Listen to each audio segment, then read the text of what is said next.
Bonjour à tous.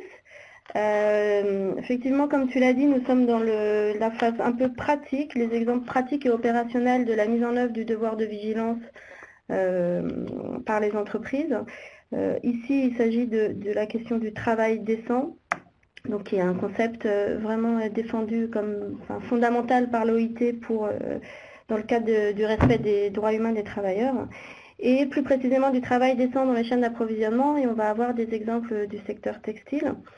Ce sont vraiment la question du devoir de vigilance est vraiment liée aux enjeux opérationnels qui sont fluctuants et qui changent selon les secteurs, selon les activités, selon les pays. Et donc, il est vraiment important, et c'est ce qu'on veut faire à travers ce cycle, de montrer des exemples, des témoignages très pratiques. Alors, on aura pour commencer le témoignage de Roué, qui travaille pour l'ONG RHSF et qui nous parlera d'un projet qu'elle a mené pendant 2 ans, je crois, dans une usine en Chine, et nous montrera comment véritablement le fait d'être en immersion totale, ça a permis de changer, de s'adapter déjà aux pratiques de l'entreprise et à la culture, et de changer en profondeur les pratiques de cette usine. Et ensuite, on aura le témoignage de Baptiste Carrière-Pradal, donc qui est vice-président et responsable du bureau européen de l'initiative sectorielle Sustainable Apparel Coalition, et qui nous montrera en quoi les initiatives sectorielles peuvent être vraiment un outil puissant pour les entreprises et pour les parties prenantes en général, pour pouvoir changer les pratiques et appliquer le respect du devoir de vigilance par les entreprises. Donc pour commencer, on va attaquer avec Roué. Donc Roué, vous êtes de l'ONG Ressources Humaines Sans Frontières, qui est une ONG qui œuvre pour l'amélioration des conditions de travail, et en particulier pour la lutte contre le travail forcé et contre le travail des enfants dans toutes les chaînes d'approvisionnement. Vous êtes directrice Asie de cette ONG, et vous êtes spécialisée dans l'accompagnement des entreprises et dans le management des ressources humaines et le diagnostic RSE. Donc je vous donne la parole pour que vous nous expliquiez un peu l'expérience que vous avez eue dans cette usine en Chine. Bonjour à tout le monde. Hui Chen, je suis directrice ici de Ressources Humaines Sans Frontières. Je suis très contente d'être invitée par RSE et BET pour ce webinaire, de partager avec vous notre projet en Chine. Nous avons mis en place un système de gestion de ressources humaines socialement responsable dans un fournisseur chinois.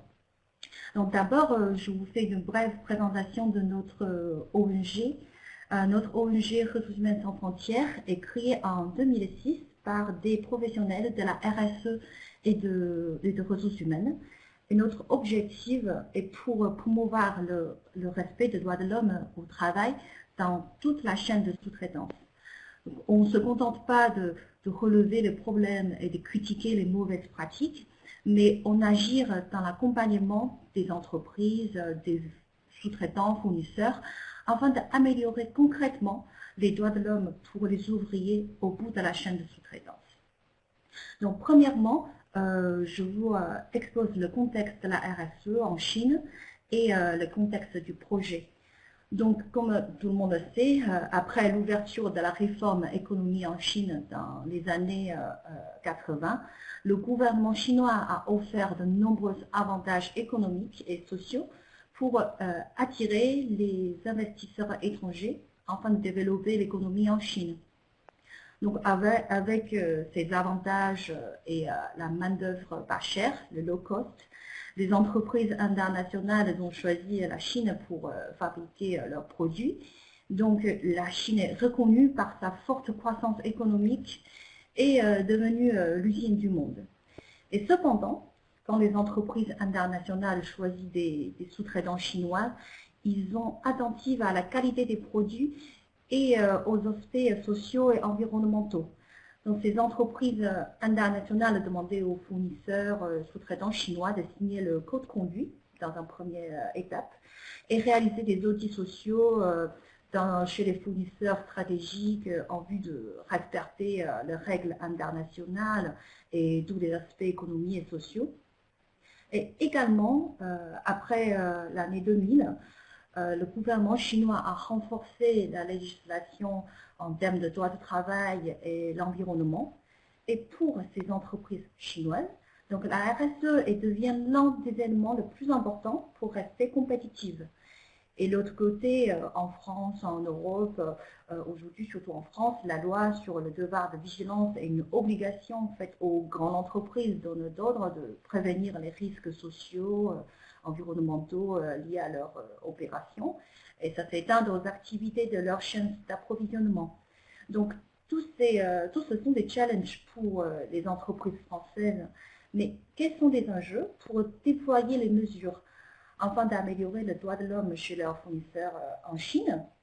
Alors, pour les fournisseurs en Chine, ils ressentirent bien de changer de système face à agacement des salariés, la pression du gouvernement.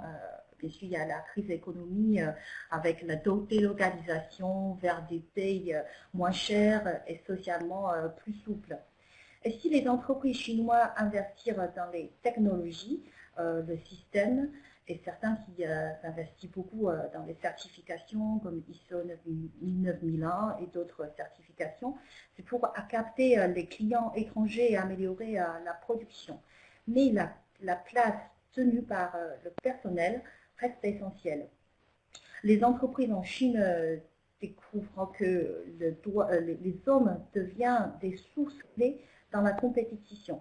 Ils doivent traiter les ouvriers, les travailleurs, non seulement comme un coût, mais comme des sources. Donc, la gestion de ressources humaines devient de plus en plus décisive. Mais l'introduction de la gestion des ressources humaines implique un changement des attitudes et une évolution du système en place. Et de nombreuses études de notre expérience ont montré des audits de conformité ne permettaient pas de comprendre la complexité des entreprises chinoises et la cause de problèmes soulevés.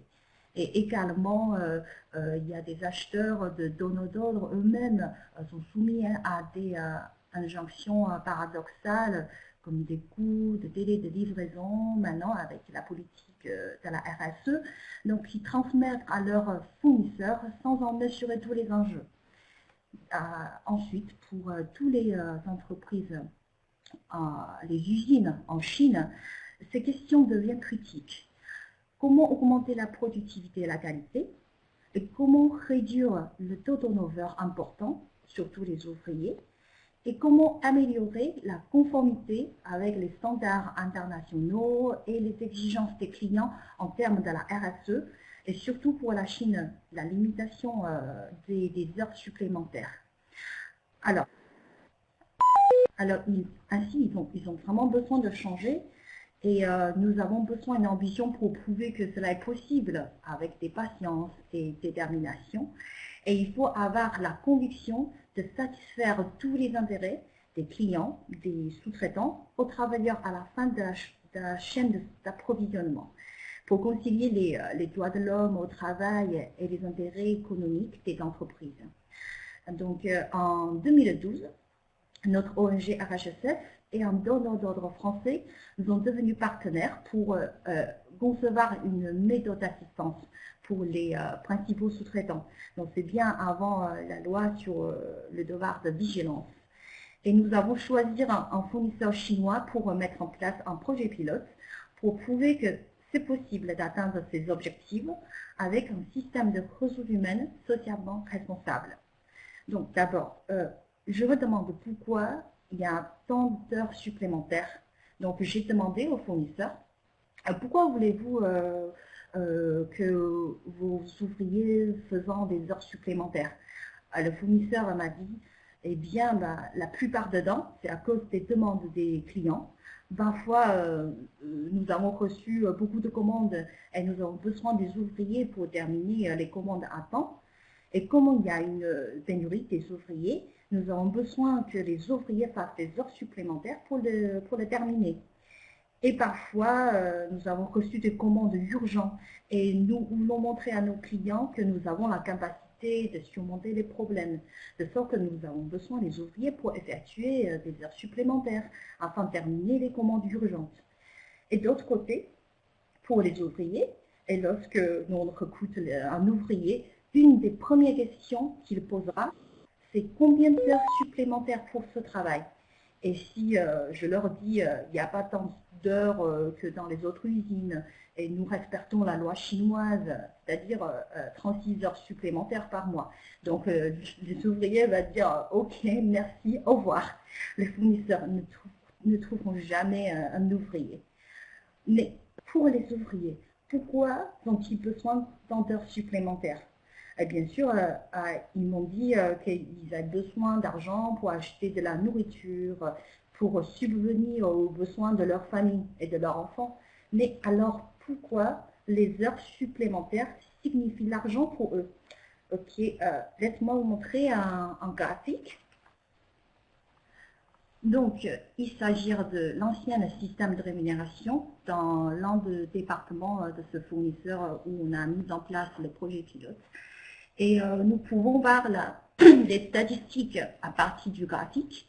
La rémunération des heures supplémentaires compose 48% de la masse salariale, ce qui signifie la moitié du salaire dépend des heures de travail. Et oui, ils ont aussi reçu une prime, mais que 7%. Donc, lorsque vous leur demandez comment augmenter votre salaire, ils vont vous dire de faire plus d'heures supplémentaires. Donc, ils ne sont pas motivés pour travailler mieux, mais à travailler plus longtemps. Et avec mes expériences, parfois, j'ai constaté qu'ils ont fait exprès de ralentir le travail pour faire des heures supplémentaires. Au fur et à mesure qu'ils travaillent, le risque d'accident augmente, mais la productivité et la qualité diminuent. Donc, pour changer cette situation, nous avons mis en place un plan d'action. Donc, en premier lieu, nous constituons un nouveau système de rémunération. Et comme le salaire est l'une des choses les plus importantes pour changer leur point de vue sur le travail et aussi pour réduire les heures supplémentaires, nous avons développé une prime de compétences en utilisant la méthode E simplifiée qui est adoptée au contexte chinois.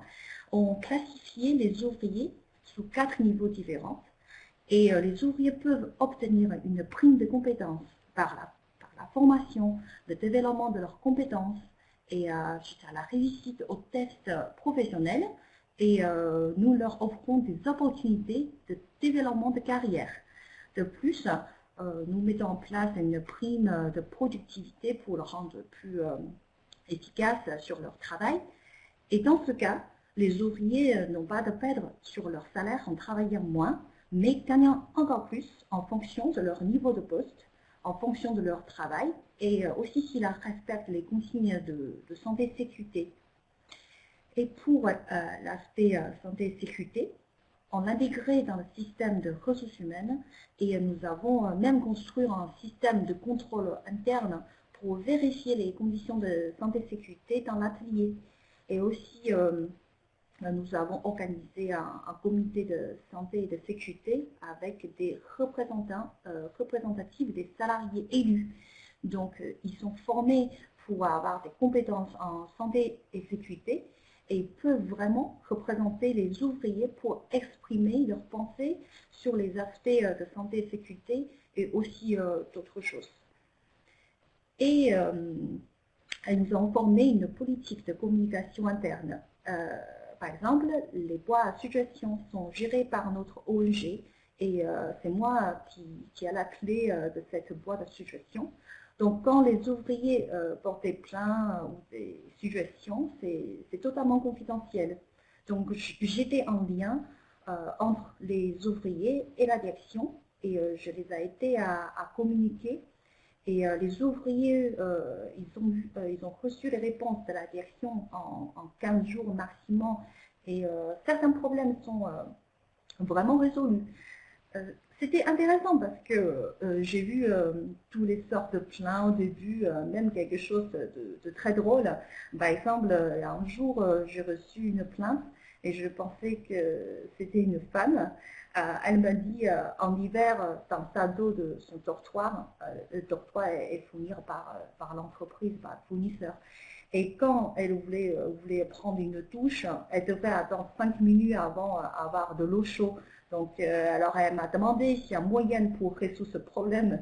Donc, ok, donc j'ai donc signalé ce problème à la direction. Ils ont vraiment trouvé une solution pour résoudre ce problème. Et comme le problème est résolu, la femme, elle a mis une autre lettre dans la boîte à suggestions pour dire qu'elle est vraiment heureuse parce que maintenant, elle peut prendre une douche chaude quand elle le veut. Et moi, je suis contente aussi parce que ça pourrait renforcer la confiance entre les ouvriers et la direction. Ensuite, la formation du management pour les superviseurs et les managers est également importante. Comme la plupart des superviseurs promus sont des anciens ouvriers et n'ont reçu aucune formation formelle en management, c'est à cause de leur niveau d'éducation aussi. Parfois, ils n'ont même pas un niveau PAC équivalent en France. Donc, du coup, parfois, ils n'ont même pas beaucoup de compétences en management. Donc, je leur donnais des formations en management comme travail en équipe, gestion du temps, communication avec les ouvriers, tout ça. Et nous avons aidé à renouveler le système d'information RH pour que les indicateurs qui soient suivis par un tableau de bord sociaux afin qu'on puisse mesurer la performance arrière. Et de plus, il est très important d'avoir une véritable gestion de la production parce que l'un des moyens les plus importants pour contrôler le temps de production et aussi pour réduire les heures supplémentaires. Et aussi un contrôle de gestion également essentiel dans ce projet pour analyser la politique, les budgets, tout ça, et ajuster les fournisseurs, fournir les gestions financières. Donc, une implication essentielle. Dans ce projet, en fait, ce projet, il était duré 4 ans, et j'ai passé 2 ans, 24 heures sur 24, 16 jours sur 7 en entreprise. C'est pour écouter, comprendre, et analyser et ensuite construire les outils qui sont adaptés aux besoins. Et à distance, je communique avec la direction de RHSF et quelques professeurs d'université pour valider les outils. Et dans le processus de mise en œuvre, la direction du fournisseur comprend finalement qu'ils sont le moteur du projet et j'ai reçu beaucoup d'aide de leur part. Et avec le temps, j'ai gagné petit à petit la confiance de la direction et des ouvriers. Je les forme et les soutiens pendant le changement. Par tous ces éléments, nous convainquons que tous les partenaires dans ce projet et nous montons un projet concret et réalisable pour atteindre les objectifs. Donc la photo que vous avez vue à gauche, c'était le jour de mon anniversaire. Ils m'ont fait une grande surprise. On peut voir les ouvriers, ils sont autour de moi, ils célèbrent mon anniversaire avec moi. J'ai l'impression d'être acceptée par eux et je suis vraiment très touchée. Et à la fin du projet, et nous avons déjà quelques réussites, nous prouvons que les droits de l'homme peuvent être vraiment mieux respectés par la mise en place d'un système de GRH adapté à la performance RH des entreprises chinoises peut être structurée et contrôlée en utilisant des politiques et les outils appropriés. Par exemple, les heures de travail peuvent être réduites à moins de 60 heures par semaine grâce à ce système de nouveaux systèmes de rémunération qui sont plus motivants pour les ouvriers. Et sur le plan social, le taux turnover des ouvriers, des travailleurs est tombé à 5%. Alors, il était à 68% au début du projet. Les ouvriers, ils ont envie de rester dans l'entreprise. Et les conditions de travail, la santé et sécurité sont améliorées par un nouveau système de contrôle interne. Il y a plus de contrôle et moins d'accidents. Et nous pouvons voir que nous avons également mis en place un comité de santé et sécurité avec des représentants élus. Et avec le nouveau processus RH, la formalisation, la transparence et les objectifs qui aident les ouvriers à mieux comprendre le travail. Et l'entreprise peut l'offrir une véritable carrière. Et sur le plan économique, la performance de l'entreprise peut être améliorée parce que la productivité et la qualité sont également améliorées. Et bien sûr, nous avons rencontré pas mal de difficultés lors de la mise en œuvre de ces projets et nous avons essayé de trouver des solutions pour surmonter ces difficultés. L'une des choses les plus difficiles est la communication avec les ouvriers et les superviseurs. Parce que nous avons des profils différents en matière de la famille, d'éducation. Donc, nous voyons des choses différemment. Mais la communication est le mot essentiel du projet. Parfois, j'ai eu du mal à communiquer. Dans la pire situation pendant le projet, j'ai même provoqué une grève, une mini-grève d'1 heure. C'était un problème de communication. Et les ouvriers ne comprennent pas leur premier bulletin de salaire après la mise en place de ce nouveau système de rémunération. Donc, c'était un petit peu chaud, mais j'ai reçu un réel soutien du directeur et nous avons ajusté notre stratégie de la communication. Donc, la communication est vraiment difficile, elle demandait beaucoup de patience et de responsabilité. Et en plus, il y a eu un problème de la confiance. Avant que j'ai commencé le projet, il y avait nombre de primes étaient promis aux ouvriers par le management, mais elle était de courte durée, de sorte qu'il y avait un manque de confiance entre les ouvriers et la direction. Donc, au début du projet, nous devrons gagner la confiance des ouvriers parce que c'est le plus important. Alors, je me suis présentée quasiment tous les jours à atelier pour discuter avec eux par rapport à leurs souhaits et j'ai organisé pas mal de réunions avec eux pour obtenir leur opinion. Et il est également très important de mettre en place un véritable système de contre-gestion, surtout avec une bonne gestion de la production qui peut évaluer le temps de production et faire des prévisions, parce que nous avons eu du mal à trouver des bons indicateurs pour évaluer leur performance du travail au début. Donc, il est très important d'avoir ce rôle qui peut donner des conseils sur la production pour vous aider à faire avancer le projet. Alors, je vois plus le... Ouais.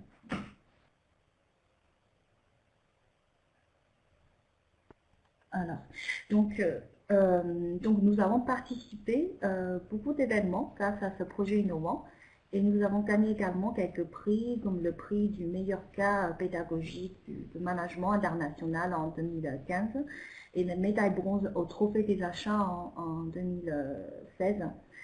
Et maintenant, nous avons écrit un guide pour partager cette expérience. Donc, il y aura des méthodes et des outils disponibles. Ensuite, nous allons organiser des formations sur ce projet et cela pourra contribuer au devoir de vigilance pour les entreprises. Parce qu'aujourd'hui, quand les grandes entreprises face à la loi sur le devoir de vigilance et quand les fournisseurs face aux exigences sociaux, environnementaux demandées par les donneurs d'ordre, nous avons montré ce projet concret. Pardon, parce que j'ai vu, il y a la fenêtre qui sortit. Donc, oui, donc quand nous avons montré aujourd'hui ce projet concret, que nous savons que c'est pour changer la mentalité des gens et promouvoir le changement dans la chaîne d'approvisionnement, et prouve que c'est possible d'arriver à une situation gagnant-gagnant, gagnant pour le donneur d'ordre et gagnant pour le fournisseur, et le plus important, gagnant pour les ouvriers qui sont au bout de la chaîne d'approvisionnement.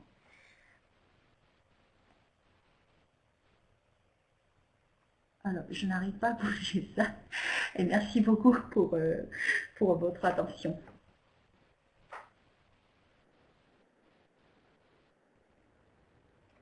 Merci beaucoup. Oui, c'était très très intéressant. Ça montre vraiment l'importance de la communication pour comprendre les différentes perceptions des ouvriers, mais aussi de la direction ou des managers. Et l'importance de leur donner confiance vraiment dans ce que vous proposez et leur montrer les avantages. Et donc je pense que vous avez bien prouvé que la communication était nécessaire et que ce projet avait vraiment porté des résultats concrets et réels avec la réduction des heures supplémentaires, avec le système de santé, etc. Aussi bien pour les travailleurs que pour l'entreprise en elle-même. Donc on a pas mal de questions déjà alors sur le projet déjà, on va commencer. Alors il y avait une question sur le temps, mais vous avez répondu après. Donc ça a duré 4 ans, dont 2 ans en immersion totale. Et aujourd'hui, est-ce que le projet est fini? Parce que je n'ai pas bien compris. Est-ce que vous avez un moyen de voir si les changements perdurent et si la dynamique continue dans l'usine? L'histoire de le projet, en fait, on a commencé le projet, c'était en 2012. Au début, c'était un projet pilote, donc j'étais sur place à l'époque là que 3 mois pour concevoir les outils, tout ça, pour discuter. Et nous avons laissé les outils au management de ce fournisseur et on a essayé de faire la communication, un suivi à distance avec ce fournisseur chinois, c'est-à-dire de l'année 2012 jusqu'à l'année 2014. C'était un suivi à distance. Mais nous avons prouvé qu'en fait, il y a des choses qui ne sont pas, ils sont pas adaptées, les outils, tout ça. Et là-bas, il manque une véritable gestion de ressources humaines, c'est-à-dire quelqu'un qui est compétent dans ce domaine. Du coup, après, c'est à la demande de ce fournisseur qui m'a demandé d'aller aller sur terrain de façon permanente pour d'abord voir la réalité et concevoir encore les outils adaptés avec eux-mêmes. C'est pourquoi j'ai resté encore 2 ans, c'est-à-dire entre 2014 et 2016. J'ai resté 2 ans dans cette usine pour le projet. Et ensuite, il y a 3-4 semaines, je suis retournée dans cette usine. C'est pour un audit en fait. Et j'ai prouvé que les outils qu'on a conçus ensemble, ils ont continué à déployer dans cette usine. Et le résultat, c'est encore comment dire, c'est encore plus important parce que selon le directeur général de ce fournisseur, après ce nouvel an chinois, parce qu'en Chine, entre le nouvel an chinois, avant, après, il y a un grand départ des ouvriers. Et cette année, il n'y a qu'un seul départ des ouvriers après le nouvel an chinois. Donc, c'est-à-dire, au niveau de taux turnover, c'est vraiment, il est très bas. Et j'ai vérifié aussi les heures supplémentaires avec le management, avec les ouvriers. Ils peuvent vraiment bien contrôler leur temps de travail et réduire les heures supplémentaires.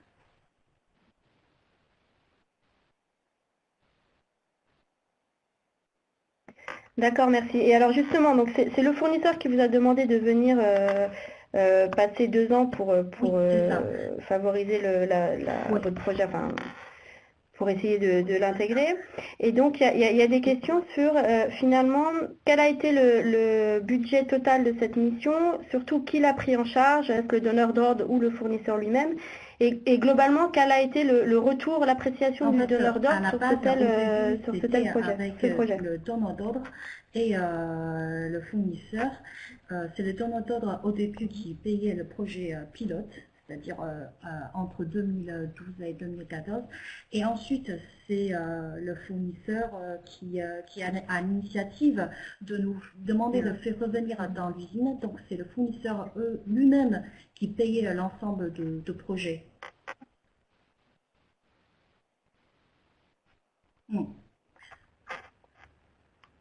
D'accord. Et vous pouvez communiquer sur le budget à peu près fourchette sur ce que ça représente en termes financiers? Oui. D'accord. D'accord, pas de souci.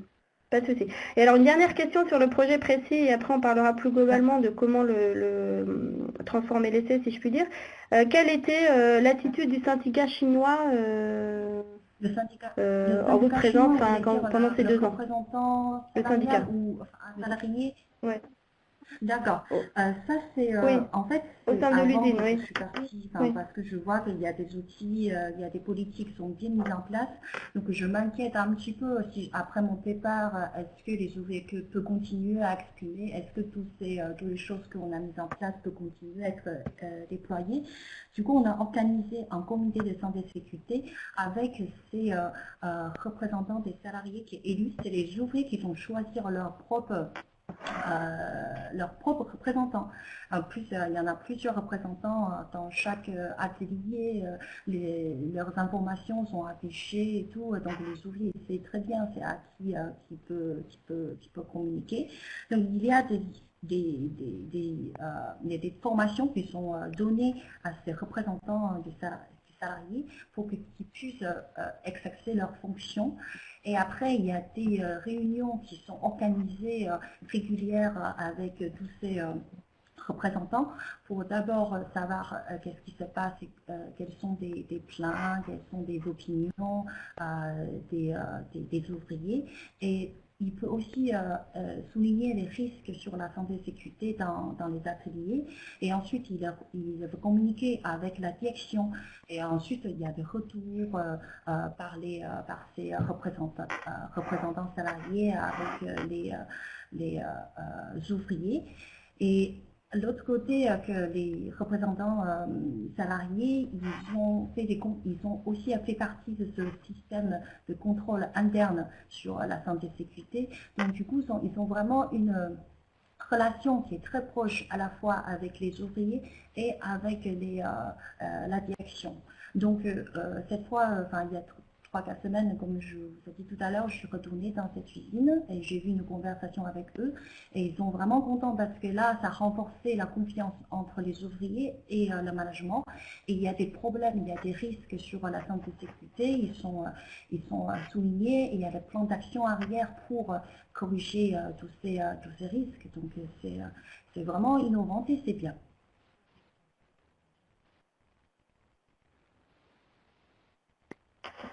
Parfait. Et donc justement, les participants s'interrogent sur le fait est-ce que vous avez eu d'autres demandes d'entreprises pour faire de tels projets? Est-ce que vous en avez accompagné d'autres ou sur d'autres projets?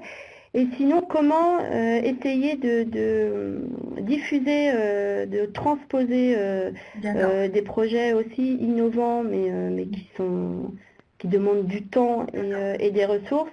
Notamment, on a une question particulièrement sur l'Afrique où le développement de la RSE est plus lent.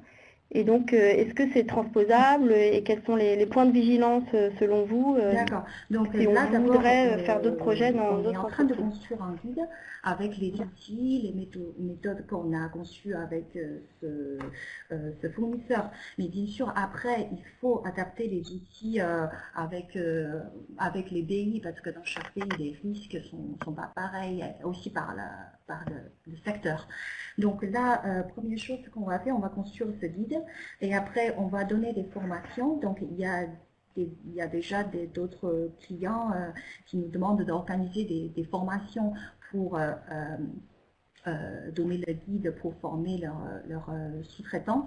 Donc là, ça veut dire que ce sera quelque chose qui sont solides parce que nous aurions cet outil qui est disponible à tout le monde et que après, c'est les clients qui choisissent les fournisseurs et les fournisseurs qui sont envie d'engager dans la méthode. Donc, nous pouvons les aider, l'accompagner pour déployer les outils et ensuite avoir un suivi à distance, etc.